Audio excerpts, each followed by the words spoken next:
کب تک ان چکروں میں پڑے رہیں گے کہ وہ نہیں، ہم نے اس کو نہیں آنے دینا، اس پہ ہم نے پابندی لگوانی ہے، اس کو ہم نے بین کروانا ہے. اسلامک اسکالر آ رہا ہے تو اس کو بجائے اس کے کہ آپ ویلکم کریں، آپ اس کے لیے وہاں پہ جو ہے وہ مناظروں کے اور دیگر چیزوں کے جو ہے وہ چیلنج پیش کر رہے ہیں.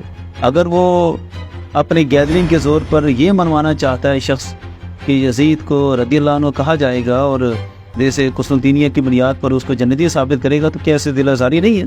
یہ عقیدہ رکھنے والے تو پاکستان میں آلریڈی لوگ ایگزسٹ کر رہے ہیں، تو یہ چیلنج صرف باہر سے آنے والے مہمان کو ہی کیوں دیا؟ انہوں نے جو ہمارے آقا صلی اللہ علیہ وسلم کے بارے میں کہا اور جس لب و لہجے میں اور پورے حال میں تالیاں گونجی کہ یہ نبی کی حیثیت ہے کہ آج کے دور میں محمد صلی اللہ علیہ وسلم سے بھی مانگنا حرام ہے. بڑے بڑے لوگوں کے ساتھ مناظرے کرتا ہے، شری شنکر ہو گیا، وہ ولیم ہو گیا، بڑے بڑے لوگوں کو اس نے چپ کرایا، تو ہمیں بھی موقع دیا جائے، ہم سے بھی تو بات کریں نا. اوروں سے کہا تم نے، اوروں سے سنا کچھ، تم نے کچھ ہم سے کہا ہوتا، کچھ ہم سے سنا ہوتا.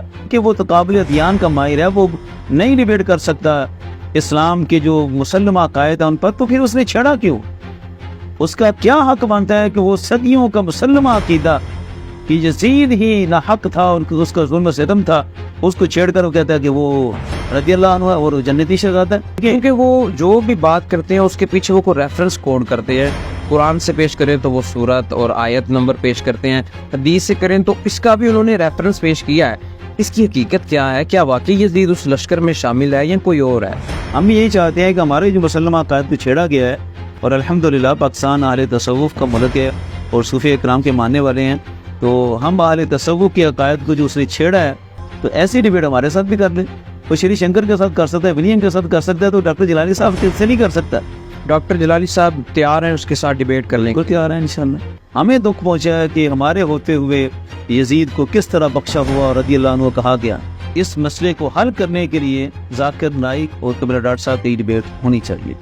جہنم میں بیٹھا بندہ آپ کو للکار رہا ہے، بار بار ویڈیو پیغام دے رہا ہے، وہ کہہ رہا ہے میں نے سال پہلے بھی ڈاکٹر صاحب کو کہا ہے کہ میرے ساتھ مناظرہ کریں، تو کیا مناظرہ وہاں پہ نہیں ہوگا یا ہوگا؟ کب ہوگا؟ اس سارے معاملے پہ آپ کی خاموشی کیوں نظر آ رہی ہے؟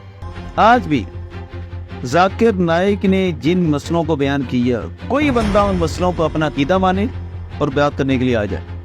انجینئر بڑا آیا جی میں سلطان آف ورلڈ ہوں، میں ادھر بیٹھا ہوں، آ جاؤ، اور ساتھ ہی بیریئر لگا دیے.